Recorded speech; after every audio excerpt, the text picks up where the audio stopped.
Praise the Lord. கர்த்தராகிய இயேசு கிறிஸ்துவின் நாமத்திலே உங்கள் யாவரை வாழ்த்துகிறோம். இந்த காலை வேளையிலும் தொடர்ந்து பார்த்து வருகிறதான தானியேல் புஸ்தகத்திலிருந்து 25வது பகுதியை நாம் பார்ப்போமாக.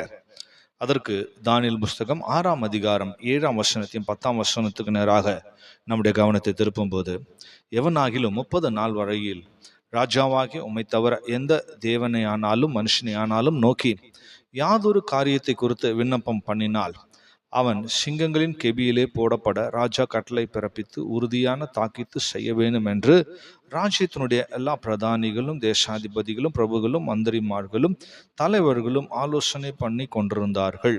10ஆம் வசனத்தில் படிக்கும் போது, தானியேலோ என்றால் அந்த பத்திரத்திற்கு கையெழுத்து வைக்கப்பட்டது என்று அறிந்த போதிலும் தன் வீட்டுக்குள்ளே போய் தன் மேல் அறையில் எருசலேமுக்கு நேராக பலகணிகள் திறந்திருக்க அங்கே தான் முன் செய்து வந்தபடியே தினமும் 3 வேளையும் தன் தேவனுக்கு முன்பாக முழங்கால் படியிட்டு ஜெபம் பண்ணி ஸ்தோத்திரம் செலுத்தினான்.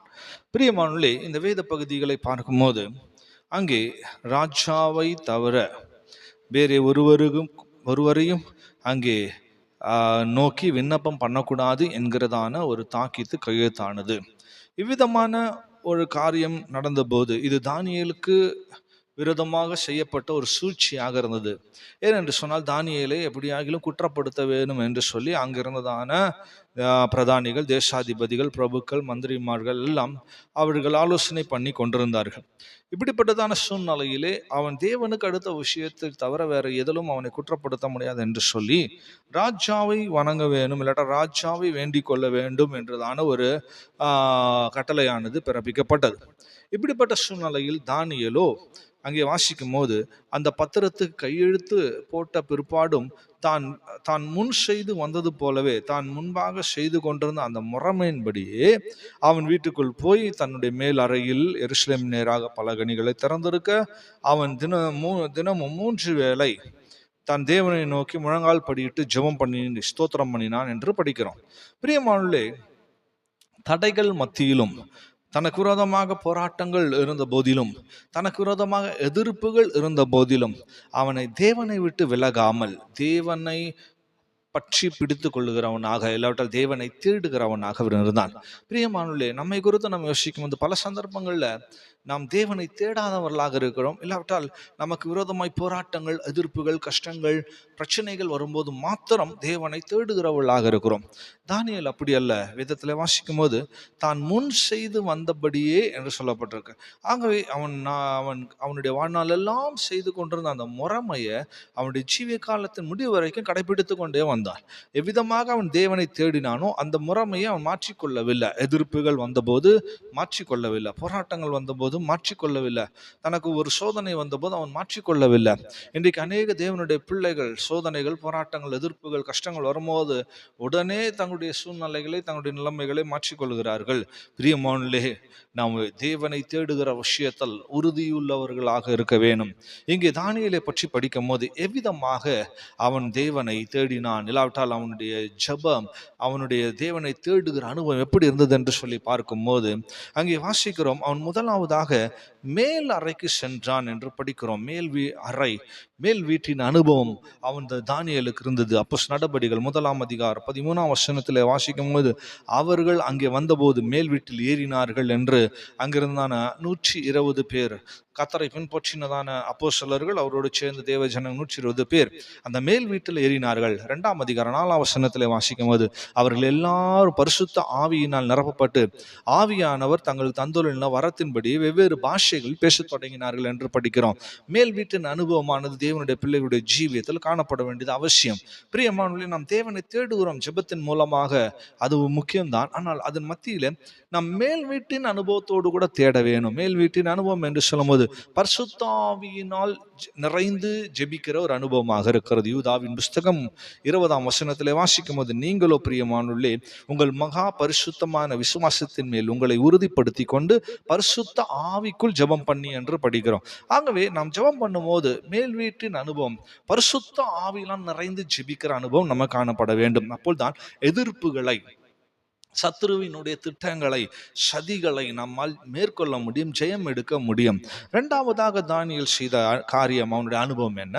அவன் பலகணிகள் திறந்திருக்க அவன் ஜெபித்தான் என்று படிக்கிறோம். பலகணிகள் திறந்திருக்க வேணும். பிரியமான நம்முடைய ஜெப ஜீவியத்தில் கூட பலகணிகள் திறந்திருக்க வேணும். பலகணிகள் என்று சொல்லும்போது அது தரிசனத்தின் அனுபவத்தை காட்டுகிறது. இப்போ நம்முடைய தரிசனம் சரியான ஒன்றாக இருக்க வேண்டும்.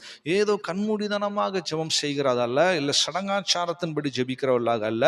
ஒரு விஷனோடு, ஒரு தரிசனத்தோடு நாம் ஜெபிக்க வேண்டும். நம்முடைய தரிசனம் திறந்த தரிசனமாக இருக்க வேண்டும். அடைப்பட்ட தரிசனமாக, மறைந்து போன தரிசனமாக இருக்கக்கூடாது. 121 சங்கீதம் 1 வசனத்தில் வாசிக்கும் போது, எனக்கு ஒத்தாசை வரும் பர்வதத்துக்கு நேராக என் கண்களை ஏறெடுப்பேன் என்று சங்கீதக்காரன் சொல்லுகிறார். ஆகவே ஒத்தாசை வருகிற தேவனுக்கு நேராக கண்கள் ஏறெடுக்கப்பட வேணும். பிரியமானவர்களே, இந்த பலகணிகள் திறந்திருக்க அனுபவம் என்று சொல்லும் போது, உன்னத பாட்டின் புஸ்தகம் 2 அதிகாரம் 9 வசனத்திலே படிக்கும் போது, என் நேசர் வெளிமானுக்கும் மறைக்குட்டிக்கும் ஒப்பா இருக்கிறார். இதோ அவர் எங்கள் மதிலுக்கு புறம்பே நின்று பலகனி வழியாய் பார்த்து கிராதியின் வழியாக தமது மலர்ந்த முகத்தை காண்பிக்கிறார் என்று படிக்கிறோம். நேசர் பலகனின் வழியாக, அந்த கிராதியின் துவாரத்தின் வழியாக தமது மலர்ந்த முகத்தை காண்பிக்கிறார். பலகணிகளை திறந்து ஜெபிக்கும் போது நாம் நேசருடைய முகத்தை பார்த்து ஜெபிக்கிற அனுபவமாக அது இருக்கிறது. ஆகவே தானியேல் பலகணிகளை திறந்து ஜெபித்த அனுபவம் எதற்கு அடையாளமாக இருக்குன்னு சொன்னால், நம் தேவனுடைய முகத்தை பார்த்து ஜெபிக்கிறவர்களா இருக்க வேணும். இன்னைக்கு அநேகருடைய ஜெபம் மனித முகத்தை தேடி கொண்டிருக்கிறது. ஜெபம் முடிந்த உடனே உதவி செய்ய இவங்க வருவாங்களா, ஆண்டவரே அவங்களை கொண்டு வரணும், இவங்களை கொண்டு வரணும் என்று சொல்லி மனுஷ முகத்தை தேடி பார்த்து அதுபடி ஜெபிச்சு கொண்டிருக்கிறாங்க. மனித முகத்தை பார்த்து வேண்டி கொண்டிருக்கிறார். பிரியமானவர்களே, அந்த பலகனியின் துவாரத்தின் வழியாக நேசருடைய முகத்தை பார்த்து ஜெபிக்கிற அனுபவம் நமக்கு இருக்க வேண்டும். மூன்றாவதாக தானியேலின் அனுபவத்தை பார்க்கும்போது, அவன் எருசலேமுக்கு நேராக பார்த்து ஜெபிக்கிறவனாக இருந்தான். எருசலேமுக்கு நேராக பலகணிகளை திறந்திருக்க ஜெபித்தான் என்று படிக்கிறோம். இந்த எருசலேமுக்கு நேராக பார்த்து ஜெபிக்கிற அனுபவம் அன்றைக்கு யூதர்களுக்கு இருந்தது. காரணம், 1 ராஜாக்கள் 8 அதிகாரம் 47 வசனத்திலே வாசிக்கும் போது சாலமோனுடைய ஜெபத்தை படிக்கிறோம். தேவாலயத்தை பிரதிஷ்டை பண்ணிட்டு சாலமோன் அங்கே விதமா ஜெபிக்கிறார். அவர்கள் சிறைப்பட்டு போயிருக்கிற தேசத்திலே தங்களின் உணர்வு வந்து மனம் திரும்பி, நாங்கள் பாவம் செய்து அக்கிரமம் பண்ணி துன்மார்க்கமாய் நடந்தோம் என்று தங்கள் சிறையிருப்பான தேசத்தில் உம்மை நோக்கி வேண்டுதல் செய்து, அடுத்த வருஷத்துல வாசிக்கிறோம், தங்களை சிறைப்பிடித்து கொண்ட தங்கள் சத்துருக்களின் தேசத்திலே தங்கள் முழு இருதயத்தோடும் தங்கள் முழு ஆத்மாவோடும் இடத்தில் திரும்பி, தேவரீர் தங்கள் பிதாக்கள் கொடுத்த தங்கள் தேசத்திற்கும் தேவரீர் தெரிந்து கொண்ட இந்த நகரத்திற்கும் உம்முடைய நாமத்திற்கு நான் கட்டின இந்த ஆலயத்துக்கு நேராக உம்மை நோக்கி விண்ணப்பம் பண்ணும்போது நீர் அதை கேட்க வேணும், நீர் அந்த வேண்டுதலை பதில் கொடுக்க வேணும் என்று சாலமோன் ஜெபித்தார். ஆகவே யூதர்கள் சிறைப்பட்டு போனாலும் கூட, இல்லாவிட்டால் எங்கேயாகிலும் அவர்கள் தூர தேசத்துக்கு போயிருந்தால் கூட, அங்கிருந்து அவர்கள் எருசலேம் எந்த திசையில் இருக்கோ, அந்த தேவாலயம் எந்த திசையில் இருக்கோ அதை நோக்கி பார்த்து ஜெபிப்பார்கள். பிரியமானவர்களே, எருசலேமை நோக்கி பார்ப்பது என்று சொல்லும் போது சமாதானத்துக்கு ஏதுவான காரியங்களை தேடுகிறது இது காட்டுகிறது. ஆகவே ஜெபிக்கும் போது நாம் குழப்பமான சூழலோடு ஜெபித்து கொண்டிருக்கூடாது.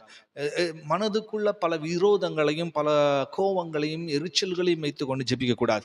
சமாதானத்தோடு ஜெபிக்க வேண்டும். அதுதான் கொலோசியர்ல வாசிக்கும் 3 அதிகாரம் 15 வசனத்துல தேவ சமாதானம் உங்கள் இருதயங்களில் ஆழக்கடவது என்று படிக்கிறோம். தேவ சமாதானம் நம்முடைய இருதயத்துக்குள் ஆளுகை செய்வார். நம்ம ஒப்புரவாக வேண்டிய விஷயத்துல ஒப்புரவாக வேண்டிய சண்டைகளையும் விரோதங்களையும் கசப்புகளையும் மனஸ்தாபங்களையும் வைத்துக்கொண்டு ஜெபிக்கும் போது ஜெபம் கேட்கப்படாது. பிரியமான தானியேல் அனுபவம், எருசலேமை பார்த்து ஜெபிக்கிறார். சமாதானத்துக்கு ஏதுவான காரியங்களுக்காக அவர் ஜெபிக்கிறார். பிரியமானவர்களே, யாக்கோபை குறித்து கூட பார்க்கும்போது அவன் கசப்பான அனுபவத்தோடு ஏசாவை விட்டு பிரிந்து வந்திருந்தாலும் திரும்பி போகிற நேரத்தில் அவன் சமாதானத்தை விரும்பி ஜெபித்தான். ஆகவே தான் ஏசா ஓடி வந்து அவனிடத்துல சமாதானமானான் என்பதை நம்ம எல்லாருக்கும் தெரியும். 4வது தானியேல் அனுபவத்தை பார்க்கும்போது அவன் 3 வேளையும் ஜெபிக்கிற ஒரு அனுபவம் அவனுக்குள்ள இருந்ததாக நான் படிக்கிறோம். அங்கே வாசிக்கும் போது, அங்கே தான் முன்பு செய்து வந்தபடி தினமும் 3 வேளை என்று சொல்லப்பட்டிருக்கு. 3 வேளை அவன் ஜெபிக்கிறவனா. பிரியமான தேவ ஜனங்களுடைய பழக்கம் அதுவாக இருந்தது. சங்கீதக்காரன் சொல்லும்போது 55ஆம் சங்கீதம் 17ஆம் வசனத்தில் வாசிக்கும் போது, அந்தி சந்தி மத்தியான வேலைகளில் நான் தியானம் பண்ணி முறையிடுவேன், அவர் என் சத்தத்தை கேட்பார் என்று சொல்லுகிறார். அந்தி சந்தி மத்தியான வேலைகளில் சாயந்தரமும் ஜெபிப்பேன் சொல்லுகிறார், காலையிலும் ஜெபிப்பேன், மத்தியானத்திலும் ஜெபிப்பேன் என்று 3 வேலைகள் அவர்கள் தேவனை தேடுகிறவர்களாக இருந்தார்கள். யாத்ராம் புஸ்தகம் 30ஆம் அதிகாரம் 7ஆம் வசனத்தில் வாசிக்கும் போது, ஆரோன் காலைதோறும் அதன் மேல் சுகந்த தூபம் காட்ட வேண்டும், மாலையில் விளக்கேற்றும் போது அதன் மேல் தூபம் காட்ட கடவன், விளக்குகளை விளக்கும் போது அதன் மேல் தூபம் காட்ட வேண்டும். இங்கே 3 விசை அந்த குத்து விளக்குக்கு மேல தூபம் காட்டப்பட வேண்டும் என்று சொல்லப்பட்டிருக்கிறது. பிரியமானவர்களே, நம்முடைய ஜீவியத்திலும் கூட தினந்தோறும் தேவனை எல்லா நேரங்களிலும் தேடுகிறவர்களாக நாம் காணப்பட வேண்டும்.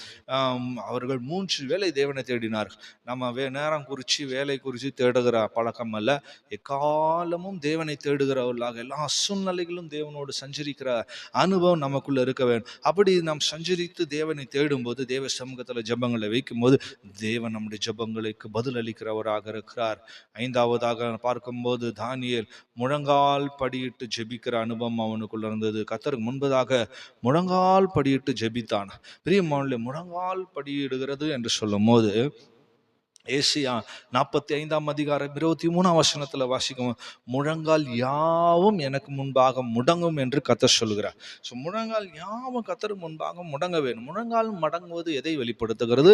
அப்போஸ்தலர் நடபடிகள் 20ஆம் அதிகாரம் 19ஆம் வசனத்தில் வாசிக்கும் போது, வெகு மனத்தாழ்மையோடு மிகுந்த கண்ணீரோடும் யூதருடைய தீமையான யோசனையினால் எனக்கு நேரிட்ட சோதனைகளோடும் நான் கர்த்தரை சேவித்தேன் என்று அப்போஸ்தலர் சொல்லுகிறார். மிகுந்த மனத்தாழ்மை. ஸோ முழங்கால் படியிடுவது என்பது தாழ்மையை வெளிப்படுது. ஸோ தேவனுக்கு முன்பதாக முழங்கால் படியிடுவது நம்மை தாழ்த்துகிறது, நம்மை வெறுமையாக்குற ஒரு அனுபவம். ஆகவே பிரியமானவர்களே, நாம் ஜெபிக்கும் போது நம்மை தாழ்த்தி ஜெபிக்கிறவர்களாக இருக்க வேண்டும். இன்னைக்கு சிலர் முழங்கால் படியிட முடியாத சூழ்நிலைகள் இருக்கலாம். இன்னைக்கு அநேகருக்கு வியாதிகள், முழங்கால்களில் பிரச்சனைகள், வயது முதிர்ச்சிகள் இதெல்லாம் வருகிறது. முழங்கால் படி முடியலையே என்கிறதான சோர்வுகள் அனைவருக்குள்ள இருக்கு. பிரியமானவர்களே, முழங்கால் படியிடுகிற அனுபவம் சொல்லுவோம், நம்முடைய இருதயத்தினால தாழ்த்துகிற அனுபவம், மனதினாலே தாழ்த்துகிற அனுபவம். தேவனை தேடும்போது, தாழ்மையோடு கர்த்தரை தேடும்போது கர்த்தர் கிருபை அளிக்கிறார், நம்முடைய ஜெபத்தை கேட்கிறார். அது மாத்திரமல்ல, அவன் தேவனை அவன் ஜெபித்து அவன் விதத்தில் வாசிக்கும் போது அவன் ஸ்தோத்திரங்களை செலுத்தினான் என்று படிக்கிறோம். ஸோ ஜெபங்கள் பண்றதுடைய முடிவு ஸ்தோத்திரங்களை செலுத்துகிற அனுபவம் இருக்க வேணும். இன்னைக்கு அநேக ஜெபிச்சுட்டு முடிச்சிடுவாங்க. ஸ்தோத்திரம் பண்ண வேணும். எதுக்கு ஸ்தோத்திரம் பண்ண வேணும்? ஆபிரகாமுக்கு அப்படிப்பட்ட ஒரு அனுபவம் இருந்து ரோமர் 4ஆம் அதிகாரம் 21ஆம் வசனத்தில் வாசிக்கும் போது, தேவன் வாக்குத்தத்தம் பண்ணினதை நிறைவேற்ற வல்லவராய் இருக்கிறார் என்று முழு நிச்சயமாய் நம்பி தேவனை மகிமைப்படுத்தினான் என்று படிக்கிறோம். பிரியமானவர்களே, தேவன் வாக்குத்தத்தம் பண்ணினதை நிறைவேற்ற வல்லமை உள்ளவராய் இருக்கிறார் என்று சொல்லி முழு நிச்சயமாக அதை நம்பி விசுவாசித்து தேவனை மகிமைப்படுத்தணும், ஸ்தோத்தரிக்க வேணும். பிரியமானவர்களே, ஜெபிச்சு முடிச்ச பிற்பாடு அந்த ஜெபத்தின் முடிவாக கர்த்தர் அதை நிறைவேற்ற வல்லவராக இருக்கிறார், நான் ஜெபித்த காரியத்தை கர்த்தர் கேட்கிறார், அதன்படியே செய்வார் என்கிற நிச்சயத்தோடு விசுவாசத்தோடு எவ்விதமான சந்தேகமும் இல்லாமல் அதற்காக நாம் ஸ்தோத்திர பலிகளை செலுத்த வேணும், துதிகளை செலுத்த வேணும். பிலிப்பியர் 4ஆம் அதிகாரம் 6ஆம் வசனத்தில் அதனால வாசிக்கும் போது, நீங்கள் ஒன்றை குறித்தும் கவலைப்படாமல் எல்லாவற்றையும் குறித்து உங்கள் விண்ணப்பங்களையும் ஸ்தோத்திரத்தோடு கூடிய ஜெபத்தினாலும் வேண்டுதலினாலும் தேவனுக்கு தெரியப்படுத்துங்கள் என்று சொல்லப்படும். ஸோ ஜெபம் பண்ணுகிறதுல தேவனை துதிக்கிறது, ஸ்தோத்தரிக்கிற அனுபவம் இருக்கு. ஸோ ஸ்தோத்திரத்தோடு கூடிய ஜெபத்தை தேவனிடத்துக்கு தெரியப்படுத்த வேணுமா? 7ஆம் வசனத்துல வாசிக்கிறோம், அப்போது எல்லா புத்திக்கும் மேலான தேவ சமாதானம் உங்கள் இருதயங்களையும் உங்கள் சிந்தையும் கிறிஸ்து இயேசுக்குள்ளாக காத்துக்கொள்ளும். ஆகவே ஜெபிக்கிறதான தேவனுடைய பிள்ளைகளை எல்லா புத்திக்கும் மேலான தேவ சமாதானம் காத்து கொள்ளக்கூடியதாக இருக்கிறது. பிரியமானவர்களே, தானியேலுக்கு இப்படிப்பட்ட ஒரு விசேஷித்த அனுபவம் இருந்தது.